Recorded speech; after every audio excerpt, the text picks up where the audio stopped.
Ce soir, je suis avec deux invités. Bonsoir Fabien sur Twitch.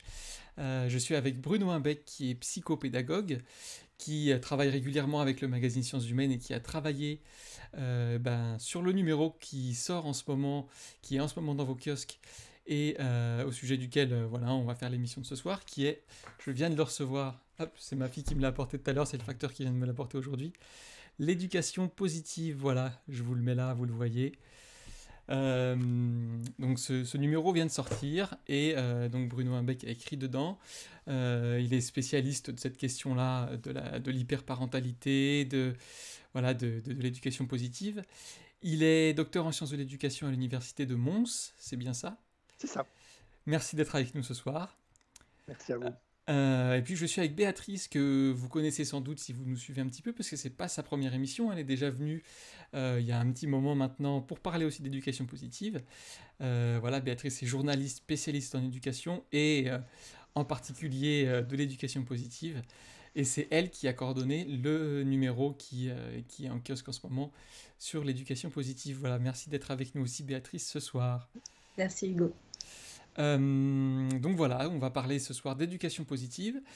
Donc on en avait déjà parlé avec Béatrice dans une précédente émission où on avait beaucoup parlé de la théorie, d'où venait ce mouvement. Donc on en reparlera un petit peu ce soir pour poser le cadre.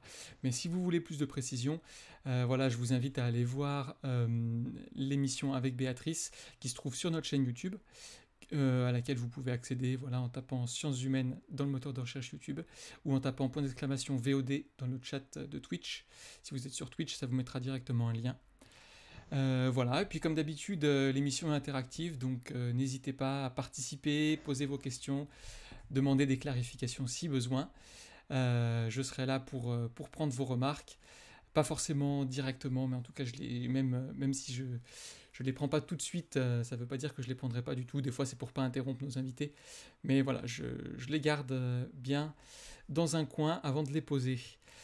Voilà, donc pour introduire un petit peu le sujet, je ne sais pas si vous savez ce que c'est que l'éducation positive. Si vous ne savez pas, vous êtes au bon endroit ce soir pour en discuter.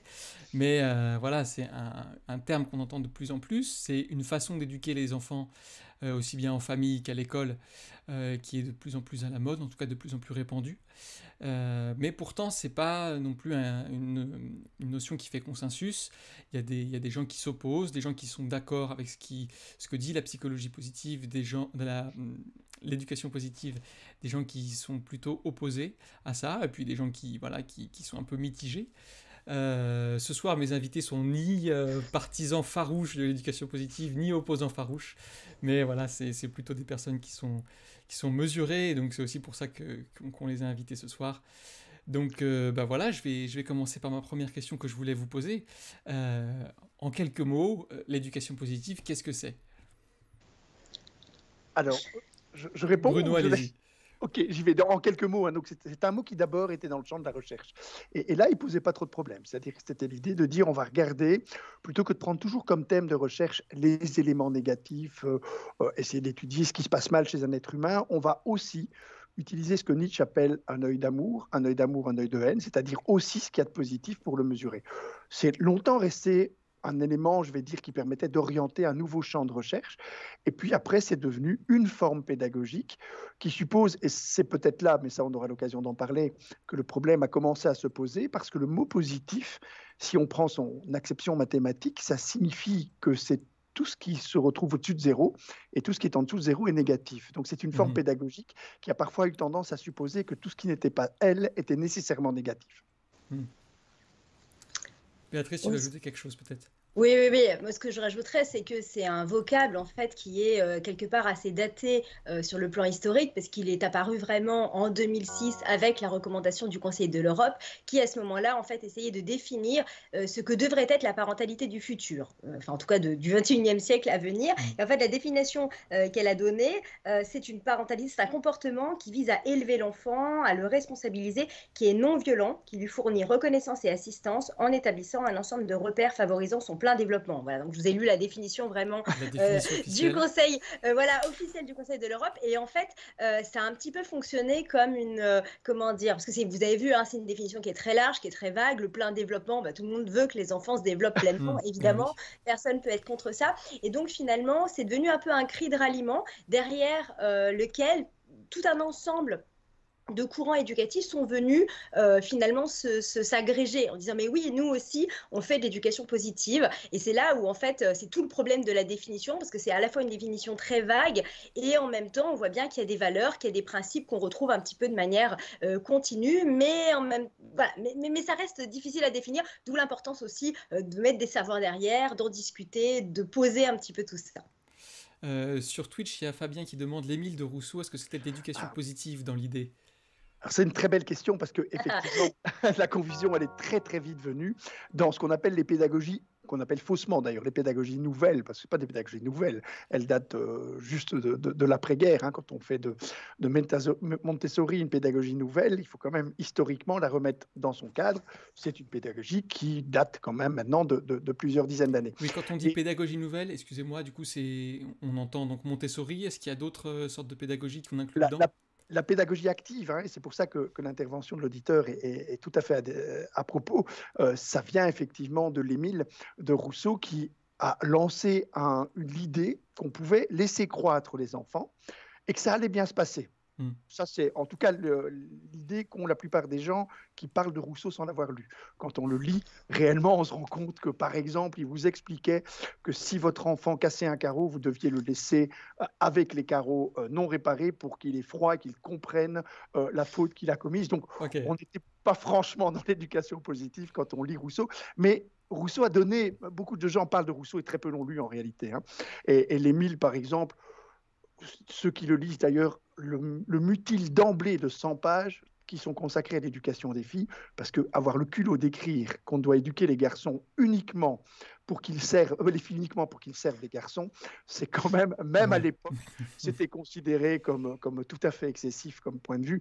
Et l'Émile n'est donc pas une Bible en tout cas. Hein, mais c'est tout à fait à propos en fait, parce que on a l'impression parfois que l'éducation positive a récupéré le courant de l'éducation active, de la pédagogie active, et que cette pédagogie active, elle ne s'est pas construite pour chasser la pédagogie traditionnelle, mais pour la moduler et pour simplement continuer à faire de la pédagogie assise, mais avec des moments de pédagogie active. Et donc, là aussi, quand on comprend bien l'évolution des courants pédagogiques, on a tendance à ne pas considérer qu'il y en a un qui doit prendre pas nécessairement sur tous les autres.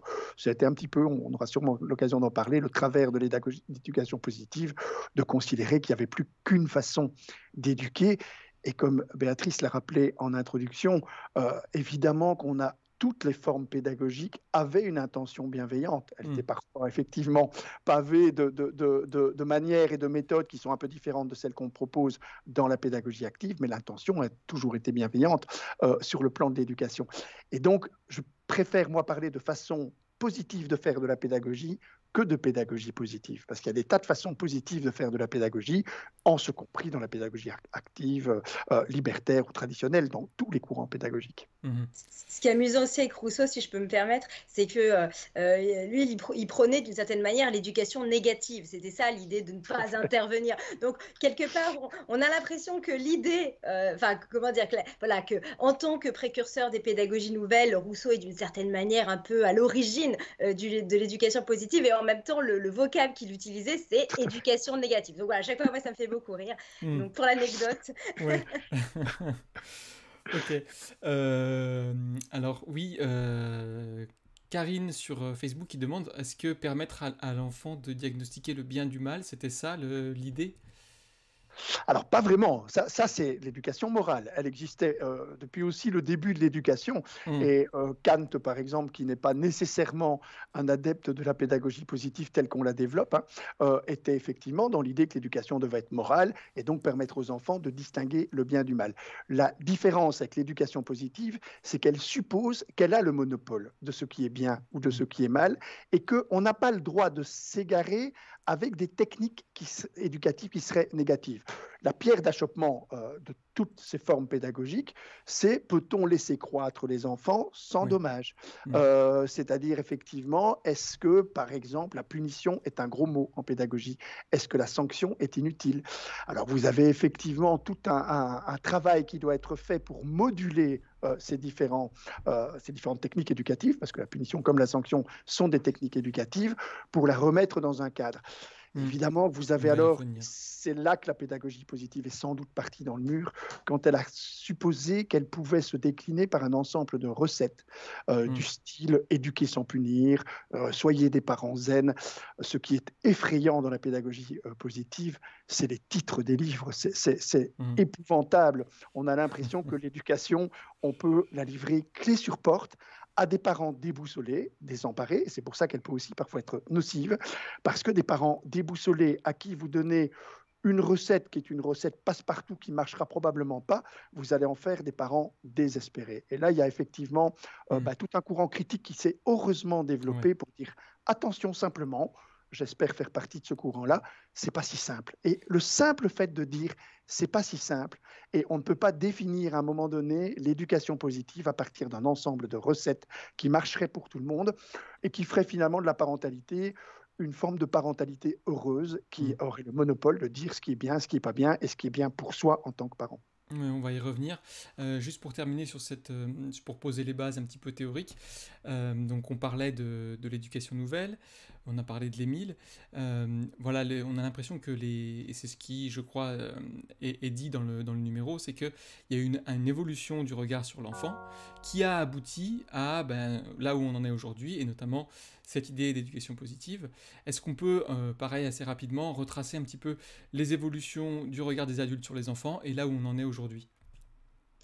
Oui, il y a plein de grandes étapes et on peut les décrire de plein de manières différentes. Donc voilà, c'est toujours, il y a tellement de choses qui ont changé, mais c'est vrai que ces évolutions, on les retrouve un peu dans les valeurs de l'éducation positive. C'est un peu le fil directeur qu'on va retrouver dans toutes les sensibilités. La première grande évolution, je pense que c'est quand même la prise en compte, la reconnaissance de l'enfant dans son statut de personne, en tant que personne à part entière. C'est-à-dire plus simplement, soit un adulte miniature, soit un peu un demi-adulte, mais vraiment dans sa spécificité d'enfant, mais aussi en tant que personne.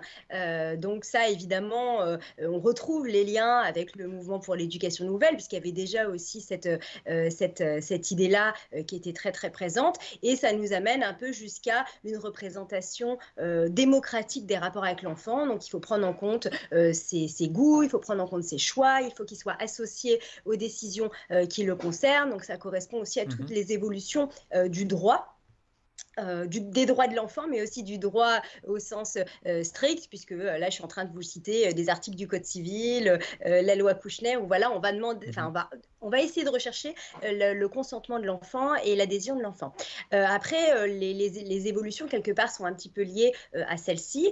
Il y a effectivement la reconnaissance que les châtiments corporels, en particulier, ne sont plus des leviers éducatifs acceptables. Ça va de pair avec la reconnaissance de l'enfant en tant que personne, mais quand même, ça va encore plus loin. On ne veut plus recourir à des formes de violence pour éduquer. Il faut passer par d'autres formes, d'autres outils éducatifs. Et puis, un petit peu de pair aussi avec cette reconnaissance-là, eh bien, il y a l'idée que ce qu'on va chercher dans l'éducation, c'est l'épanouissement de l'enfant et la prise en compte de qui il est, encore une fois, en tant que personne, donc de ses émotions, de ses représentations. Et on va essayer de viser son épanouissement maximal, un peu comme je le disais tout à l'heure dans la définition du Conseil de l'Europe, donc épanouissement intellectuel, épanouissement relationnel, épanouissement émotionnel. Il va y avoir cette idée un peu d'optimal qui va être très très présent dans ces nouvelles manières de penser ce que doit être le comportement des adultes à l'égard des enfants, le comportement des éducateurs à l'égard des enfants. En fait, on voit le même mouvement au niveau de l'éducation scolaire. Quand l'enfant est passé du statut de vase à remplir, en gros, par la pédagogie active, c'est devenu ce qu'on appelle un feu à allumer, c'est-à-dire qu'on supposait qu'il pouvait devenir actif, et puis c'est maintenant une lumière à éclairer. Et maintenant, on considère que c'est l'ensemble qu'on doit réaliser comme une espèce de feu d'artifice en intégrant l'ensemble, et comme Béatrice l'a très bien dit, de manière optimale. Il y a un souci d'optimaliser l'éducation est presque de la rendre efficiente, c'est-à-dire, au-delà de l'efficacité, d'utiliser le moins de temps possible pour obtenir les meilleurs résultats possibles. Oui. Évidemment, on voit le mouvement de balancier effectivement qui se manifeste, et je souriais en entendant Béatrice parler d'éducation démocratique, alors que la dernière recherche qui vient de sortir de l'UCL montre précisément que le fait de centrer sur l'individualité de l'enfant, en ayant tendance à mettre finalement en mouvement des principes qui sont ceux qui laissent la porte ouverte à l'enfant tyran, eh bien, l'étude de l'UCL montre que finalement ces formes pédagogiques sont au bout du compte, peut-être des dangers pour la démocratie, parce que ça amène l'enfant à se centrer sur lui-même, et que si on ne fait pas attention à le rendre vigilant à ce que sont les autres qui se développent autour de lui, eh bien, on risque à un moment donné d'avoir des enfants qui ont une faible conscience démocratique. Et donc, c'est vrai que, comme Béatrice le soulignait, c'est quelque chose qui semblait le produit naturel de la démocratie, mais d'une démocratie qui avait peut-être tendance à considérer que c'était la liberté des individus en ayant un très faible sens du souci collectif. Et on voit le mouvement de balancier se remettre en place maintenant, avec finalement l'idée de dire attention, la pédagogie positive, c'est pas négatif en soi, mais si on ne le module pas par une forme d'empathie qui rend sensible aux besoins et aux émotions des autres, on risque de créer effectivement ce qu'on appelle les enfants tyrans, qui sont une des conséquences d'une pédagogie positive mal appliquée ou mal comprise. Mais quand vous parlez d'éducation démocratique, pardon, c'est un type d'école, c'est ça? Alors, l'éducation démocratique a tout à gagner à se soucier de ce qu'on appelle les pédagogies libertaires, c'est-à-dire comment est-ce que je laisse de la place aux autres dans le processus de décision. Lorsque la pédagogie positive, et c'est un des reproches qu'on lui fait le plus souvent, centre l'attention sur l'enfant en tant qu'individu qui doit développer sa personnalité de façon optimale, mais pas d'individu au sein d'un collectif dont il doit prendre considération. Il y a un des symptômes, je vais dire, produit par la pédagogie positive, qui est l'émergence du parent zen. Le papa, la maman qui n'a aucune émotion manifeste. Il vit des émotions, hein, et ça, ils vous le diront, mais tout le monde a des émotions, mais le principal, c'est l'émotion de l'enfant. Je vais prendre une petite anecdote. Vous imaginez, vous venez de peindre votre salon, et votre enfant, eh bien, pendant que vous êtes parti prendre votre douche, il vient l'idée de mettre ses mains dans le pot de peinture et de faire un facsimilé des grottes de Lascaux sur les murs de votre salon. Si vous avez lu des livres de pédagogie positive un peu élémentaires qui vont vous dire qu'il faut être un parent zen, vous allez descendre et vous allez dire à votre petite fille, je ne veux pas contrarier ta pulsion artistique. Je comprends tout à fait que tu aies envie de faire des choses, mais papa aurait préféré que tu lui demandes l'autorisation avant de mettre tes doigts sur le mur et d'essayer de les repeindre par ta propre initiative. Mais vous allez le faire sur un ton qui montre que vous êtes un parent zen. Or, en faisant ça, vous mutilez votre conversation. Évidemment que vous êtes en colère. Évidemment que l'enfant ne peut pas comprendre un message qui est produit par la colère, mais qui fait que finalement, la composante physiologique, la composante expressive de l'émotion, en tant que parent, vous ne la reconnaissez pas. Il faut pouvoir se reconnaître le droit d'exprimer une émotion. Ne pas être débordé par l'émotion, au point d'avoir des crises de colère qui, effectivement, ont des répercussions négatives sur l'enfant, mais être capable d'exprimer complètement cette colère. Et là, on voit le mouvement de balancier de la pédagogie positive se mettre en place de manière un peu différente, avec des concepts émergents, comme par exemple le burn-out parental. On a constaté que le burn-out parental, j'aime pas trop le terme, parce que le burn-out a tout intérêt à rester bien dans la sphère professionnelle, le ras-le-bol parental, l'épuisement parental, appelons-le plutôt de cette manière-là. L'attention portée sur ces termes-là, c'est une façon de mettre des limites à ce que Béatrice exprimait tout à l'heure, une attention centrée exclusivement sur l'enfant et son développement individuel. Le principe, c'est de dire attention, les parents ont aussi des émotions et ils doivent aussi veiller à tenir compte de leurs propres émotions, sinon, et l'enfant va aussi devoir apprendre que ces émotions existent chez le parent. On va revenir sur le problème que ça peut poser pour les parents. Donc vous parliez de cette injonction à être un parent zen. En gros, pour encore une fois poser un peu les termes du débat, quels sont les grands principes, les grandes pratiques recommandé par l'éducation positive, outre le fait justement d'être le plus zen possible? Il y a d'autres choses que la pédagogie positive recommande aux parents. Béatrice, peut-être tu veux nous dire dans les grandes Oui, oui, lignes. bien. Alors dans les grandes lignes, parce qu'il y a énormément de conseils, c'est quand même Oui. bon. On s'inscrit dans tout le courant contemporain du marché du conseil parental, donc il y a énormément de conseils. Mais c'est vrai que il y a beaucoup de. Alors bon, il y a cette interdiction de recourir à toute forme de violence éducative. Donc tout à l'heure j'ai cité les châtiments corporels, ça va bien au-delà. Hein, c'est des violences verbales, des formes de manière générale, essayer d'éviter de ne pas faire appel à la coercition avec l'enfant. Je pense qu'on peut aller jusque-là. Donc ça, c'est un conseil qui est très important. Donc pas de Après, il y a tout ce punition, qui... c'est ça? Ouais, pas de punition, mais pas de récompense non plus, parce Pas que de c'est aussi récompense. considéré comme finalement une forme de chantage, une manière de ne pas encourager l'enfant à avoir une motivation intrinsèque, mais d'attendre l'approbation des adultes. Donc ça, c'est quelque chose qui finalement est un peu considéré comme un abus de pouvoir. Donc comme c'est ça qui est derrière, la récompense va être considérée comme étant aussi nocive que la punition. Il va y avoir beaucoup de conseils aussi autour des manières de communiquer avec l'enfant, puisque forcément, comme on ne peut plus recourir à la coercition, il va falloir négocier. Donc, il y a beaucoup de conseils autour de la communication qui s'appuient sur divers courants, par exemple la communication non violente, mais aussi tout ce qui a trait à l'expression des émotions. Donc, on va essayer de valoriser chez l'enfant le fait qu'il mette en mots ses émotions et aussi que le parent, d'une certaine manière, mette en mots ses émotions, mais surtout formule des demandes qui soient à nouveau où les mots soient très, très mesurés, soient très pesés et d'une manière ou d'une autre ne véhiculent pas des formes de violence. Il y a une grande attention à tout ce qui pourrait porter atteinte à l'estime de soi de l'enfant. Donc, on va faire très attention à ne pas juger l'enfant, mais juger ses comportements. On va faire très attention à ne pas dire tu es comme ça, mais je suis dérangé. Donc, essayer de reformuler les choses comme ça. Donc, là, à nouveau, ça renvoie à des habiletés de communication, à des manières de communiquer autour de ça. Et puis, on va essayer d'être tourné vers les besoins de l'enfant, l'identification et la réponse aux besoins de l'enfant dès la toute petite enfance. J'ai presque envie de dire même presque avant la naissance, mais vraiment dès que c'est possible d'être tourné vers voilà, la réponse aux besoins de l'enfant, avec parfois une référence faite à la théorie de l'attachement, donc avec l'idée que pour créer un lien à son enfant, il faut effectivement pouvoir répondre assez bien et assez souvent aux besoins de l'enfant, mais alors qu'il va être pris dans une vision très extrême, parce qu'il s'agit plus seulement, un peu comme disait Winnicott, d'être suffisamment bon, c'est-à-dire de répondre suffisamment souvent pour pouvoir créer ce sentiment de sécurité. Là, il faut répondre tout le temps, et si on ne répond pas, là, on nous promet quand même parfois un petit peu des catastrophes. Donc voilà, ça c'est un petit peu les grands principes qu'on retrouve dans la majorité des manuels d'éducation positive. D'accord. Bienvenue d'ailleurs à ceux qui nous rejoignent. Merci Julien pour le raid sur Twitch.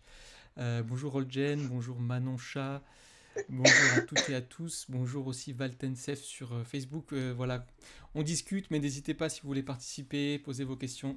Je les prends dans le chat. Bruno Habeck, vous vouliez peut-être rajouter quelque chose par rapport à ce que disait Béatrice? En entendant Béatrice, on entend finalement un cours d'histoire de la psychologie et on comprend que cette pédagogie positive, cette psychologie positive est émergée avec effectivement des tas de pédagogues ou de psychologues très intéressants, j'entends Winnicott, etc. Ce serait idiot de dire que tout ça est mauvais et nul. C'est pour ça qu'on ne doit pas la rejeter sous prétexte qu'elle a été dans des excès lorsqu'elle prétendait simplement tout simplifier. Et on a vu émerger, j'ai parlé du parent zen tout à l'heure, il n'est pas le seul en tant que figure emblématique. On a vu par exemple les parents hyper communicants, c'est-à-dire des parents qui n'écoutent leur enfant tout le temps, qui se disent mais je dois être tout le temps à sa disposition. Et on les a notamment vus pendant cette période de télétravail un peu particulière où on voyait ces différents parents incapables de tenir une conversation professionnelle avec quelqu'un d'autre parce qu'ils étaient constamment interrompus par leur enfant et que moi je me souviens d'un de mes collègues à qui je parlais et toutes les 2 minutes elle répondait à son enfant comme si l'enfant ne pouvait pas attendre. Le principe c'est de dire attention, être disponible pour son enfant, ce n'est pas être full-time à sa disposition, c'est lui dire je t'écouterai, mais je t'écouterai de manière positive au moment où je serai en mesure de le faire. Or, le parent hyper communicant, c'est un parent qui s'est mis en permanence à disposition de son enfant, qui en plus ne fait aucune sélection par rapport à ce qui est digne d'intérêt et ce qui ne l'est pas, c'est-à-dire que tout devient susceptible de susciter de l'intérêt. Or, l'enfant doit apprendre très tôt à sélectionner ce qu'il a à dire par rapport à l'intérêt que ça peut susciter et l'importance que cela a.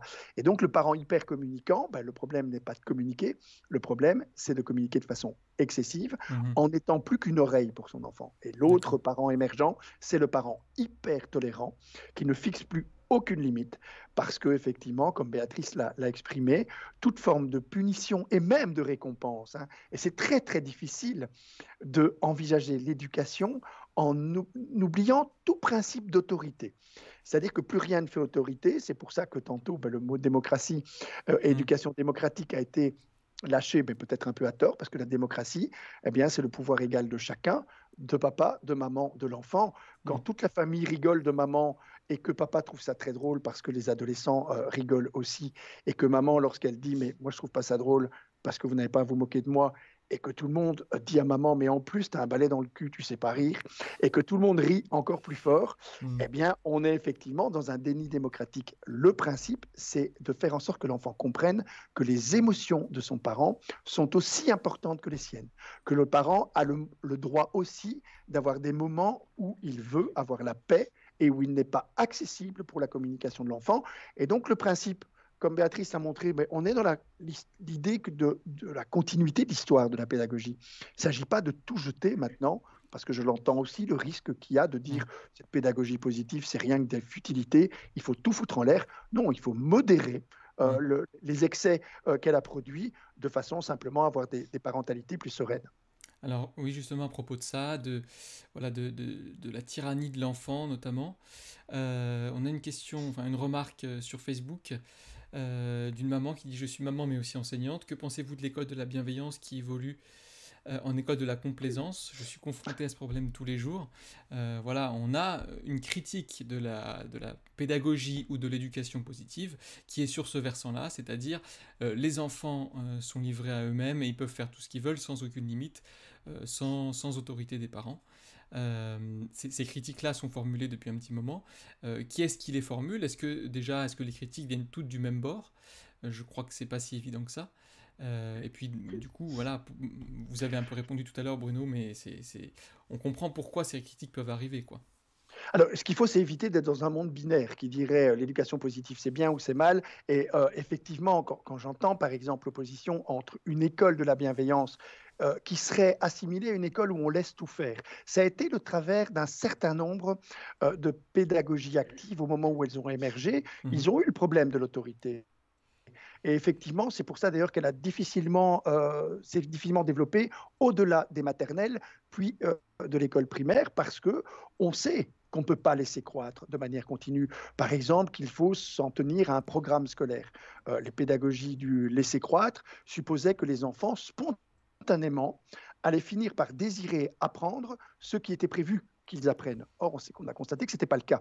Et donc, il faut, à un moment donné, faire preuve d'une certaine directivité, mettre en place des règles, mettre en place des lois, mettre en place un ensemble d'éléments qui vont tempérer les excès de la pédagogie positive. Et je pense que l'auditrice qui vous pose la question de savoir est-ce qu'il y a une école de la bienveillance et une autre, non. Il y a des manières de faire de la pédagogie de façon bienveillante qui supposent évidemment d'exercer une forme d'autorité sur l'enfant parce qu'il a besoin de règles, parce que les lois protègent des valeurs et que si ces valeurs ne sont pas respectées, on ne saura pas faire société. Et donc, ce sont tous ces mécanismes-là qui, en s'associant à ceux qui ont été mis en place de façon positive dans cette forme pédagogique, et c'est pour ça que le dossier qui a été fait par Sciences Humaines me paraît vraiment, vraiment essentiel, parce que c'est le moment de faire le point.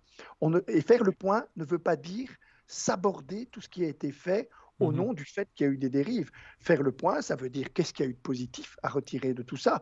Et c'est vrai que, par exemple, l'attention portée sur les violences ordinaires qui étaient acceptées dans l'éducation de manière finalement très peu critique parce que c'était pour le bien de l'enfant, cette attention-là, ben, la pédagogie positive peut le mettre à son fleuron et on doit absolument préserver ce qu'elle a obtenu derrière. Et Béatrice a parlé tout à l'heure des évolutions même légales sur ce plan-là. Eh bien, il y a eu des évolutions légales, par exemple, dans la séparation de l'enfant, des parents, une prise en compte plus large de ce que l'enfant était en train de vivre. Donc, il y a des tas de choses positives et un dossier qui fait le point, c'est essentiel pour le moment, pas un brûlot contre la pédagogie positive ou la psychologie positive, parce que ça n'aurait pas de sens. Et c'est malheureusement ce qu'on voit beaucoup apparaître pour le moment, parce qu'il y a moyen de rire beaucoup, hein, il faut le dire très franchement, en tournant en dérision les bouquins de pédagogie positive excessifs, où c'est parfois très très drôle ce qui nous est proposé. Hein. Par exemple, d'utiliser l'humour à tout bout de champ par rapport à son enfant. Moi, je me souviens d'un livre de pédagogie positive où on suggérait aux parents, pour que leur enfant prenne sa douche, de jouer à un jeu qui s'appelait le jeu de la princesse. Donc, vous faites comme si votre enfant était une princesse. C'est-à-dire, vous mettez son nom sur tous les produits, vous lui mettez une couronne, vous la mettez sur un trône au milieu de la douche. Vous imaginez si votre enfant vous demande d'inverser les rôles, vous allez un jour vous retrouver assis dans votre douche avec une couronne sur la tête, et là, vous allez comprendre toutes les limites de l'éducation positive, qui sont celles qu'on reçoit dès qu'on est énervé et qu'on nous suggère « fais preuve d'humour ». Ben, on le sait bien, on ne sait pas faire preuve d'humour quand on est énervé. C'est pas toujours facile. Voilà, ces petites recettes passe-partout, elles ont quelque chose d'un peu ridicule, mais tourner en dérision la pédagogie positive au nom de cela, ce serait évidemment excessif. Alors, on a Manon Chat qui témoigne dans le chat, qui dit « J'ai travaillé dans une école dite bienveillante. Effectivement, je suis très dubitative. Beaucoup de liberté donnée aux enfants, aux collégiens. Peu de cadres. Je ne suis pas sûr que ce soit bienveillant. Et ces écoles sont parfois dirigées par des personnes qui n'ont aucune base en pédagogie. » Béatrice, tu veux peut-être ajouter quelque chose sur cette idée de laxisme et en particulier par rapport à la pédagogie à l'école, au collège? Oui, par rapport à la pédagogie. Je suis désolée je sors d'un rhume, donc m'écarte de tout. Je m'excuse. Oui, par rapport au collège, etc. Donc, comme disait Bruno, il y a vraiment plein de catégories différentes de critiques qui sont adressées à l'éducation positive.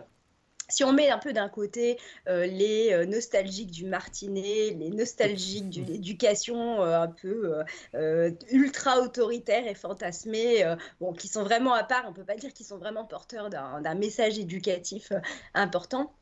Effectivement, il y a à la fois des critiques qui peuvent être formulées aux initiatives pédagogiques dans lesquelles il n'y a pas de... Pardon. Il y a une volonté d'abolir absolument les règles et il y a une volonté de remettre en question finalement toute forme de contrainte comme étant une violence. Parce que tout à l'heure, je disais, voilà, il y a vraiment cette volonté de lutter contre les violences éducatives. Pour certains parents, ça va très loin. C'est par exemple dire, si j'impose à mon enfant le contenu de son repas, l'heure de son coucher, je suis déjà violent, je lui impose déjà quelque chose. Donc vraiment, cette idée-là, donc effectivement, il peut y avoir une revendication, une construction d'un cadre totalement libre. Ça se voit dans certaines écoles alternatives, évidemment, et ça pose d'autres questions, en fait, des questions qu'on a déjà plus ou moins évoquées. Hein, dire, est-ce que tous les enfants sont, par exemple, également armés pour finalement réussir à tirer parti de ce type d'éducation, pour réussir à se structurer? Est-ce que finalement, en ne voulant pas faire preuve de violence, on ne leur impose pas un autre type de violence qui est celle de grandir sans repères, de grandir sans règles, de grandir sans l'étayage des adultes? Puis il y a aussi d'autres personnes qui font d'autres types de critiques. Hein. Je pense par exemple à Daniel Marcelli qui a beaucoup écrit là-dessus avec autour de la question de l'autorité, en disant l'éducation positive, quelque part, c'est très bien qu'elle ait contesté l'autoritarisme, mais le problème, c'est que elle a quelque part demandé aux parents donc, de ne plus faire preuve d'autorité, elle a diabolisé en quelque sorte ce mot. Et ça a donné lieu à d'autres types de comportements parentaux qui sont tout aussi critiquables, mais qui relèvent plutôt de la séduction, qui relèvent plutôt de la manipulation, et qui en apparence vont paraître peut-être moins frontaux, moins violents, moins dans l'affirmation du pouvoir de l'adulte, mais dans les faits, vont pas davantage être émancipateurs, et peut-être même moins encore, puisque c'est plus insidieux à déconstruire. Donc il y a aussi cette idée-là qu'on peut retrouver évidemment aussi à l'école, parce que ces pratiques-là se répondent énormément. Il y a une demande des parents, il y a une aspiration aussi des enseignants qui ont envie d'embrasser ces nouveaux modèles éducatifs qu'on voudrait plus respectueux de l'enfant, plus respectueux de ce qu'il est, de ce qu'il vit. Donc les deux se répondent et on voit la même chose, je trouve, je ne sais pas ce qu'en pense Bruno, mais on voit le même type d'évolution dans les deux sphères. Tout à fait. Et je pense que c'est important de le dire que des initiatives comme l'école bienveillante, par exemple, ce sont des initiatives qui ont pour destin d'être marginaux. Ce sont des initiatives, et on a eu les mêmes ce type d'initiative lorsque la psychanalyse avait pris le champ. Libre enfant de Summerhill, par exemple, de Neil, c'est le même mécanisme, c'est-à-dire qu'on va dans l'excès en disant pas de frustration pour l'enfant, pas de refoulement dans l'inconscient, et donc tout est permis, au point que Neil lui-même a dû réécrire un livre pour dire attention, là ils vont tous dans le mur si vous faites ce que j'ai prescrit. Et effectivement, l'analyse qui est faite, de nouveau, c'est pour ça que c'est important de se donner le temps de l'analyse, pas en jetant tout, mais en prenant ce qui a permis de faire évoluer les choses. Quand on entend, même dans les discours politiques, des politiciens dire « je voudrais qu'on évalue de façon bienveillante les enfants cette année parce qu'il y a eu le Covid ». Et puis on maintient le discours au-delà de la crise Covid. Je me dis, tiens, le mot bienveillance fait partie maintenant de cette espèce de zone grise entre le politique et le pédagogique. C'est à nous à le convertir en quelque chose de positif, parce que la bienveillance, ce n'est pas tout laisser faire, ce n'est pas faire en sorte que les évaluations transforment les évaluations en école des fans dans lequel on fait réussir tout le monde. Les évaluations doivent être prises au sérieux, mais ne doivent éliminer personne. Si on arrive à nuancer le discours autour de la bienveillance éducative, on aura gagné quelque chose. Si on l'évacue au nom de ces expériences marginales qui effectivement ont produit des excès, mais c'est le principe même d'une expérience marginale, et l'école est un laboratoire permanent. C'est pour ça qu'il faut être attentif aux innovations. Il faut évidemment les encadrer, parce qu'elles sont parfois mises en mouvement par des personnes qui ont de très très faibles connaissances pédagogiques et qui répondent parfois aussi à un souci de marketing. C'est à la mode, ça fonctionne bien, ça répond à un certain nombre d'exigences parentales. Et comme Béatrice le dit, les deux sphères s'interpénètrent de manière continuelle. On ne peut pas faire de la pédagogie familiale sans interroger le champ scolaire, et vous ne pouvez pas décrypter ce qui se passe dans l'école sans vérifier comment ça se réalise dans les familles. Tous ces mécanismes avancent vis-à-vis de modèles éducatifs qui sont en phase avec la société, qui n'ont pas pour vocation de la bousculer. C'est ça qu'il faut se dire. On n'est pas dans des pédagogies révolutionnaires, on est dans un modèle social qui est en train de changer. Et sur ce plan-là, parler positivement n'est pas nécessairement une mauvaise option. D'accord. Bonsoir François V sur Twitch, bonsoir Abdelak sur Facebook, Esther Dumas qui nous dit sur Facebook, oui, dans les années 70 on parlait de la notion d'enfant roi déjà, les enfants ont besoin de cadres et de balises. Donc pour continuer un petit peu sur ce sujet-là, on vient de dire donc voilà, les enfants ont besoin d'un cadre et que une éducation où tout est dérégulé ne profite à personne finalement.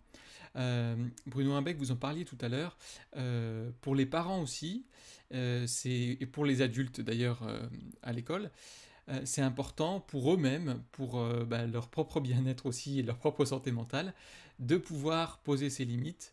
Donc vous parliez du burn-out parental, en tout cas de la surcharge que ça peut représenter. D'ailleurs, vous avez écrit un article à ce propos dans le magazine.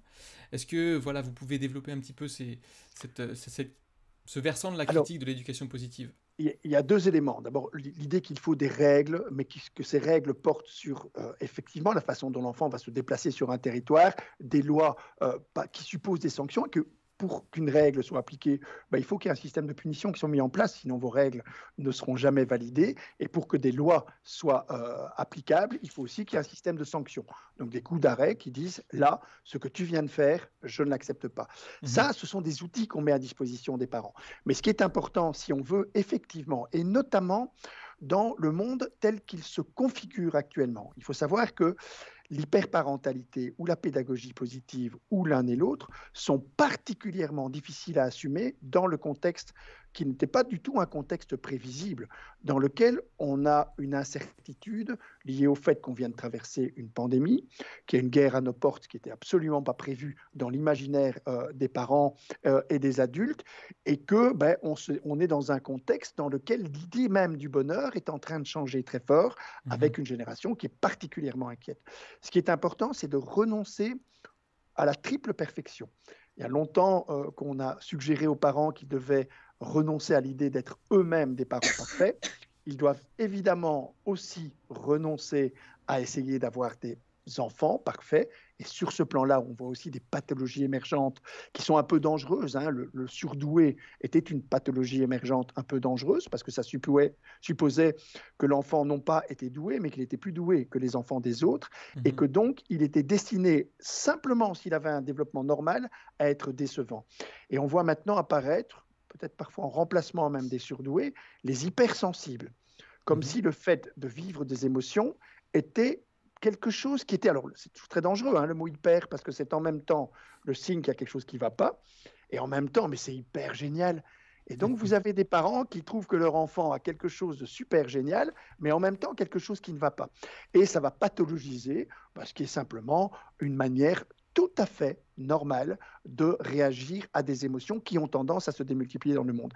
Donc, renoncer à avoir un enfant parfait, c'est la deuxième leçon qu'on doit prendre. On doit aimer nos enfants, non pas en dépit de leurs imperfections, mais parce qu'ils sont imparfaits.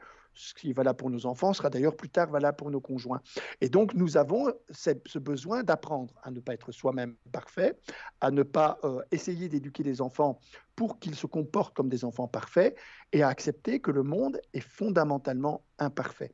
On le sait, on le voit, il y a au-delà des 2 secousses majeures qu'on a eues, il y a aussi l'inquiétude climatique qui fait qu'on est dans un monde beaucoup plus inquiet que celui dans lequel a vu le jour la pédagogie positive. Et c'est pour ça qu'elle doit être interpellée, sinon elle va être littéralement invivable pour chacun, parce qu'on se retrouve alors devant des exigences par rapport à soi, par rapport aux autres et par rapport au monde qui sont tout à fait insoutenables et qui créent ce que je n'aime pas appeler le burn-out parental, parce que je pense que c'est dangereux de pathologiser, ce qui est un réflexe normal d'un parent qui se fixerait ces 3 exigences.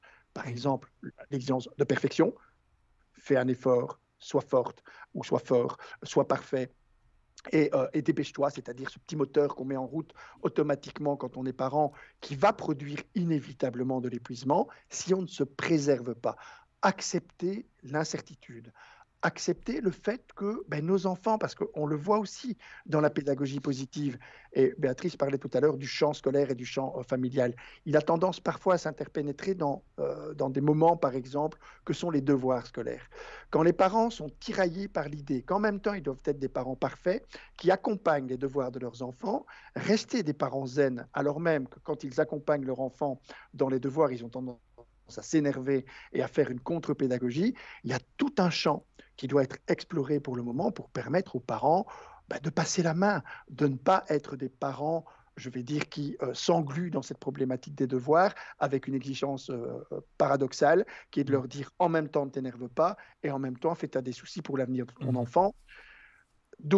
C'est d'autant plus angoissant que pour 8 sur 10 d'entre nous, on ne sait pas ce que nos enfants vont exercer comme fonction plus tard parce que ces fonctions n'existent tout simplement pas encore. Donc on est dans un monde incertain qui rend la pédagogie positive complètement invivable. C'est pour ça que ce renoncement aux triple perfections est quelque chose qui doit se généraliser chez chaque parent. Alors on a une remarque sur Twitch de Dominique Vicassio, bonjour, merci d'être là. Ça fait beaucoup de on doit, tout ce que vous dites, on doit aimer comme ci ou comme ça, etc. Béatrice, peut-être tu veux revenir sur ce que ça cause chez les parents, tous ces on doit, toutes ces injonctions. Oui, je pense que c'est très emblématique, encore une fois, de la parentalité contemporaine. C'est vrai que du point de vue des parents, on peut souligner qu'il y a énormément d'injonctions paradoxales, hein. On leur dit effectivement, soyez attentifs pour votre enfant, mais attention, l'envahissez pas, sécurisez-le, répondez à ses besoins, mais quand même, permettez-lui d'explorer. Il y a toujours en permanence des espèces de tensions où il faut faire une chose et puis mais en même temps y faire attention. Puis en général, celle qui arrive en dernier, c'est surtout rester zen, hein, parce que ce serait très mauvais pour lui. Donc une fois qu'on les a bien pressurisés, on leur a fait une liste de conseils longue comme le bras, on leur dit oui mais bon, restez zen, hein, quand même, faudrait pas lui transmettre votre stress.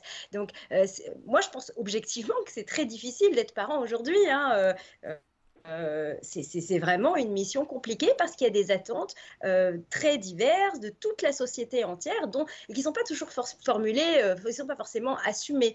Mais oui, on a vu une élévation des standards éducatifs très importants. Et aujourd'hui, on a l'impression qu'on n'est pas un bon parent si on n'arrive pas à faire en sorte que l'enfant réussisse à l'école, à faire en sorte qu'il soit heureux, à faire en sorte qu'il ait des copains.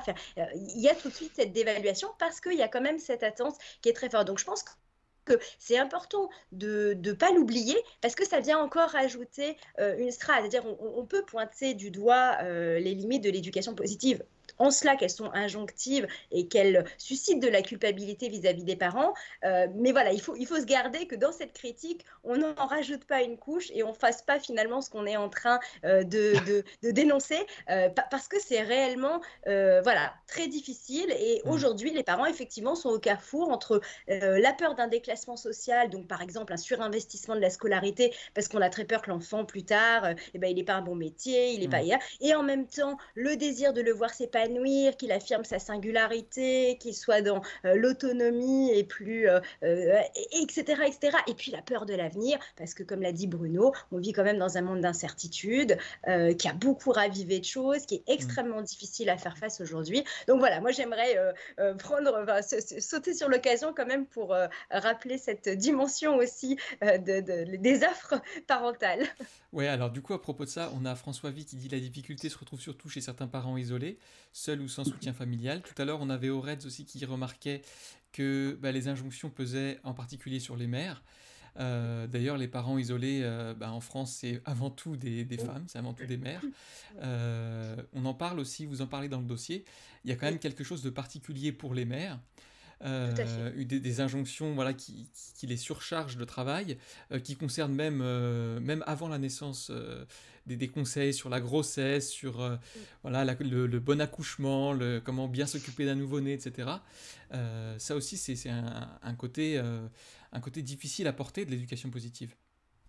Oui, oui, tout à fait, tout à fait. C'est vrai que la parentalité est traversée d'inégalités entre père et mère, mais on peut remarquer que l'éducation positive est très loin de les atténuer et a plutôt tendance à les renforcer pour tout un tas de raisons différentes. D'abord parce que les femmes ont souvent une sorte de mission à l'intérieur des foyers qui est d'être celle un peu de la chargée de développement, celle de l'amélioration du foyer. Donc quand il y a un nouveau courant éducatif qui arrive, on va tout de suite charger les mères de les investir et de les appliquer au sein du foyer. Donc déjà, l'éducation positive se dirige énormément vers les mères. Quand on va dans les conférences sur le sujet, il n'y a que des femmes, il y a un parterre de femmes absolument écrasant. Dans les ateliers, c'est pareil. Parmi les formatrices, c'est pareil.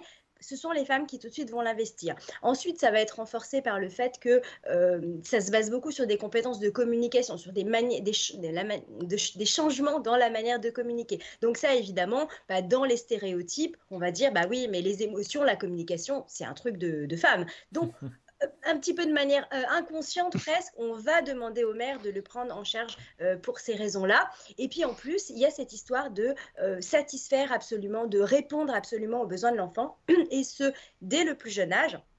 Et donc là, finalement, il va tout de suite y avoir une adresse faite aux femmes dès la naissance. Alors effectivement, d'avoir l'accouchement qui correspond au mieux, qui est le plus sans violence pour l'enfant, mais aussi souvent ça va de pair avec le fait d'allaiter au sein, d'être disponible, d'allaiter à la demande, de prendre son enfant, de le garder, de le porter, de le garder avec soi, de ne pas le laisser pleurer, etc. Toute une liste de principes qui vont vraiment être présenté comme en lien direct avec cette satisfaction des besoins de l'enfant, sans lequel il ne pourrait pas s'épanouir. Donc évidemment, ce soin au nouveau-né va mobiliser les mères de manière très très importante et très précoce. Ton expression chargée de développement plaît beaucoup aux gens sur Twitch. C'est pas mal. Bruno, vous vouliez ajouter quelque chose ? Oui, je pense que c'est important d'entendre, par exemple, la façon dont l'auditeur a interpellé en disant les parents seuls ont besoin de soutien. Et là, je n'ai pas vu apparaître ce mot qui est associé à la pédagogie positive. Le mot coaching n'est pas apparu. On parle de soutien parce qu'effectivement, on est dans une charge parentale. Et on accepte que ce soit une charge quand le parent est isolé. C'est aussi une charge pour certains parents en couple parce que la configuration de la famille, qu'on appelle les familles troncs, fait reposer l'ensemble de la charge éducative sur le couple parental. Vous avez d'autres cultures dans lesquelles c'est les familles racines, par exemple, dans lesquelles on va vous parler du rôle des grands-parents, des ancêtres, etc. Ou la famille pied, hein, si vous prenez l'image d'un arbre, dans lequel c'est toute la communauté qui va éduquer un enfant. Dans nos structures sociales, c'est le couple parental, uni, désunis ou isolés. Et là, on va parler de soutien. Le coaching est dangereux parce qu'il donne l'idée qu'il y aurait une performance à atteindre. Le coaching donne, c'est un mot issu du monde de l'entreprise, de nouveau, hein, comme le burn-out, qui montre que finalement, l'entreprise familiale devrait elle aussi être, et que la parentalité devrait être efficace, efficiente, performante. Ça, c'est terriblement dangereux. C'est ça qui crée l'épuisement. On a le droit d'être des parents complètement imparfaits. Il y a un personnage qui le montre très, très bien. Si vous prenez la configuration familiale actuelle, elle ressemble plus à la famille des Simpsons qu'à la famille des Ingalls. Si vous connaissez les Ingalls, la petite maison dans la prairie, ça, c'est la famille moderne, dans lequel, et c'est la même famille en fait, hein, 3 enfants, un aîné qui ne pose pas trop de problèmes, un deuxième qui remet en question le contexte éducatif parce qu'il multiplie les difficultés, et le troisième qui est là pour interroger la famille sur le désir d'avoir encore ou pas des enfants, qui est très peu investi par le papa d'ailleurs. C'est la même configuration, sauf que du temps des Ingalls, on vous disait, ce qui est important, c'est d'avoir des enfants bien élevés. Et il fallait simplement faire grandir l'enfant dans des balises qui étaient d'ailleurs très très fort mises en place par Papa Charles qui n'arrêtait pas de mettre des limites, etc. Chez les Simpsons, on vous dit attention aux divergences de la parentalité et la famille Ingalls, vous aviez un feuilleton, la solution du problème, et Papa Charles faisait du violon et tout le monde dansait autour de la table. Tout était résolu, on passait à un feuilleton suivant. Oui. Chez les Simpsons, à chaque épisode, vous avez un épisode ultérieur qui va commencer sur l'épisode précédent qui n'a pas été clôturé. Le problème n'a permis que de découvrir de nouveaux problèmes. Et vous n'avez qu'une scène qui va être la scène emblématique des Simpsons. Ce sont des parents qui s'installent sur un divan et qui se regardent à la télé. C'est-à-dire qu'ils regardent ce qu'ils sont en train de faire parce que l'éducation est devenue compliquée et qu'on est obligé d'avoir ce qu'on appelle de la conscience réflexive. Qu'est-ce que je suis en train de faire? Et s'interroger ensemble sur ce qu'on est une famille, quand, et c'est ça que signifie le mot parentalité. Alors c'est un mot qu'on utilise depuis tout à l'heure comme si tout le monde on comprenait la signification. On n'a pas parlé d'éducation familiale, on a parlé de parentalité. La parentalité, c'est le mécanisme par lequel chacun de nos enfants transforme l'éducation qu'il reçoit en quelque chose de personnel. Si vous avez 3 enfants, vous donnez la même éducation aux 3, vous aurez 3 produits différents. C'est ce qu'on appelle la parentalité. Du temps des Ingalls, éducation la même pour tout le monde. On grandit dans les valeurs, les enfants sont bien élevés. C'est ni bien ni mal, hein, c'est juste une évolution sociale qui fait que c'est devenu beaucoup plus compliqué parce que maintenant, on doit favoriser le développement individuel de chacun et qu'on éduque plus ou moins bien. C'est pour ça qu'il n'est pas question de dire vous devez faire ceci, vous devez faire cela, que donner des conseils. Du temps des Ingalls, on pouvait le faire. Du temps à notre époque actuelle, ça ne sert strictement à rien. Les gens qui sont prêts à les entendre n'en ont pas besoin, et ceux qui en ont besoin ne sont pas prêts à les entendre. Et donc les conseils en éducation, ça ne fonctionne pas. La prescription, et c'est là de nouveau que la pédagogie positive a sans doute été dans le mur quand elle s'est voulue prescriptive. Faites comme ceci, faites comme cela. Et d'ailleurs, j'ai un truc, et vous verrez, ça marche à tous les coups. Le problème, c'est que ça ne marche pas. Et que quand ça ne marche pas, vous créez du désespoir des parents qui disent non seulement j'ai des difficultés, j'achète des bouquins pour essayer de comprendre comment je dois faire, j'applique à la lettre, je fais de l'humour avec mes enfants parce qu'on me dit de faire de l'humour, je transforme tout en jeu parce qu'on me dit de tout transformer en jeu, et ça devient la bérésina chez moi, c'est vraiment que je suis nul. Et là, vous créez effectivement une forme de désespoir et une estime de soi qui se détériore parfois très très vite chez des parents. On a une question alors qui est un petit peu sur ce sujet dont vous parlez tout à l'heure. Est-ce qu'il n'y aurait pas un enjeu de coéducation avec les différents acteurs éducatifs, donc les parents, l'école, etc., plutôt que de laisser les parents tout seuls avec leurs bouquins et leurs principes à appliquer?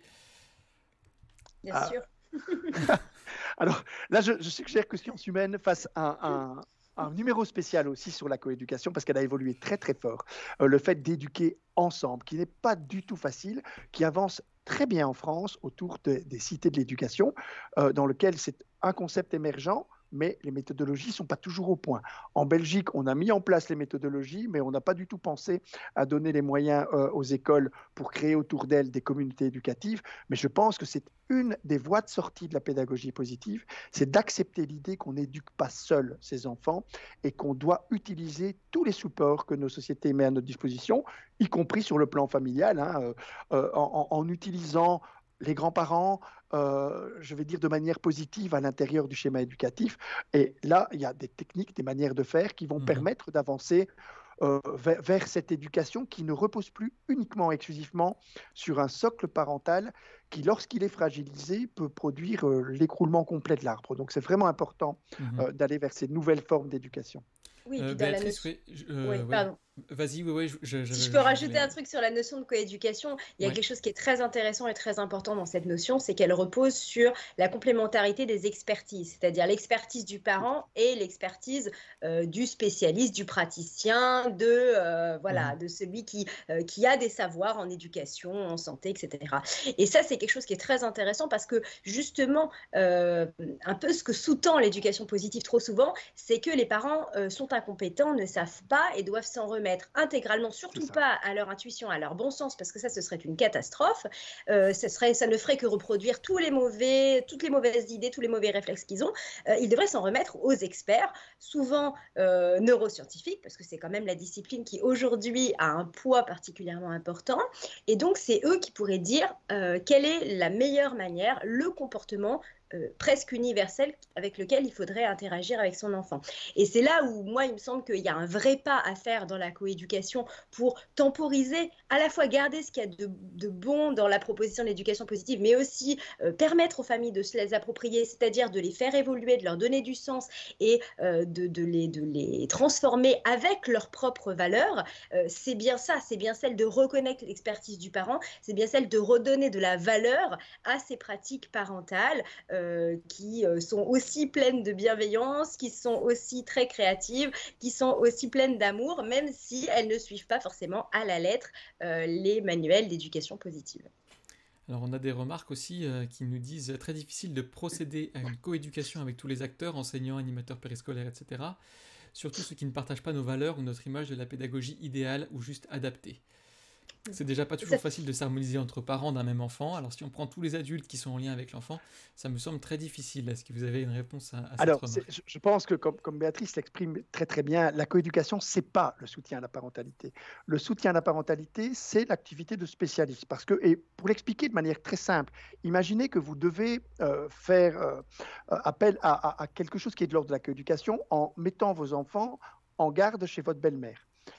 Vous allez voir que si elle pratique la coéducation, c'est-à-dire si elle se contente d'éduquer avec vous en essayant d'harmoniser les pratiques, mais en gardant chacun ses façons de faire, sans se lancer dans le soutien à la parentalité, ça se passera probablement bien. Mais si elle se lance dans le soutien à la parentalité, c'est-à-dire si elle identifie chez vous un certain nombre de défauts et des moyens d'y remédier, vous allez voir que très très vite, vous allez sortir vos griffes. Elle a déjà tellement mal éduqué celui avec qui vous vivez, elle ne va pas s'y mettre maintenant à vous donner à vous des conseils et donc ça crée énormément de tension. Quand l'école fait du soutien à la parentalité, elle se met dans la position de la belle-mère qui identifie des lacunes et qui prescrit des manières de faire. Ça crée beaucoup de tension et donc les techniques de la coéducation ne sont pas les mêmes que celles du soutien à la parentalité. C'est pour ça que je suggère vraiment de faire un numéro spécial dessus parce que c'est vraiment important qu'on soit au clair par rapport à ça.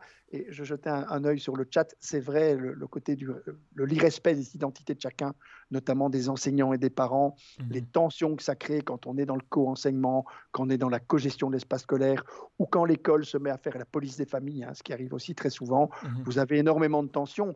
Quand on se met ensemble pour éduquer, en tout cas, il y a un élément sur lequel tout le monde est d'accord, c'est qu'il faut que nos enfants s'épanouissent individuellement en ayant conscience de vivre à l'intérieur d'une collectivité dont ils doivent prendre en considération chacun des membres. Si on arrive à s'organiser autour de cette définition commune, eh bien à ce moment-là, on peut effectivement travailler sur des logiques de coéducation.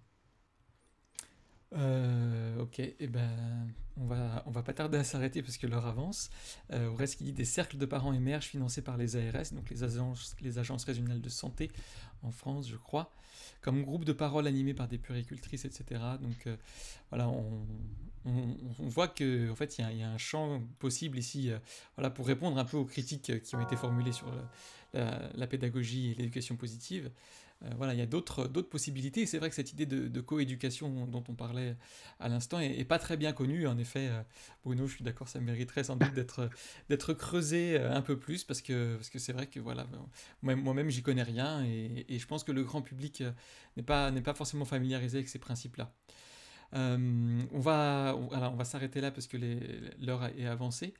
Je vais vous montrer hop là, la couverture, voilà, de notre dernier numéro. Pour aller plus loin, n'hésitez pas à vous le procurer dans les meilleurs kiosques de France et de Navarre. L'éducation positive, théorie, pratique, enjeux et controverses, un numéro coordonné par Béatrice qui est là et dans lequel Bruno Imbeck a écrit un article sur le mythe du parent parfait, me semble-t-il. Voilà. Si vous voulez des ressources également sur ce sujet, Bruno Imbeck a écrit pas mal de bouquins, notamment Quelle pédagogie pour mon enfant. Donc là, je suppose que voilà, vous revenez sur ce dont on a parlé en début d'émission en particulier, les pédagogies nouvelles, les pratiques à l'école, etc. Il y a aussi ce livre, L'intelligence émotionnelle à l'école et en famille. Voilà, comment accompagner l'enfant dans la gestion de ses émotions.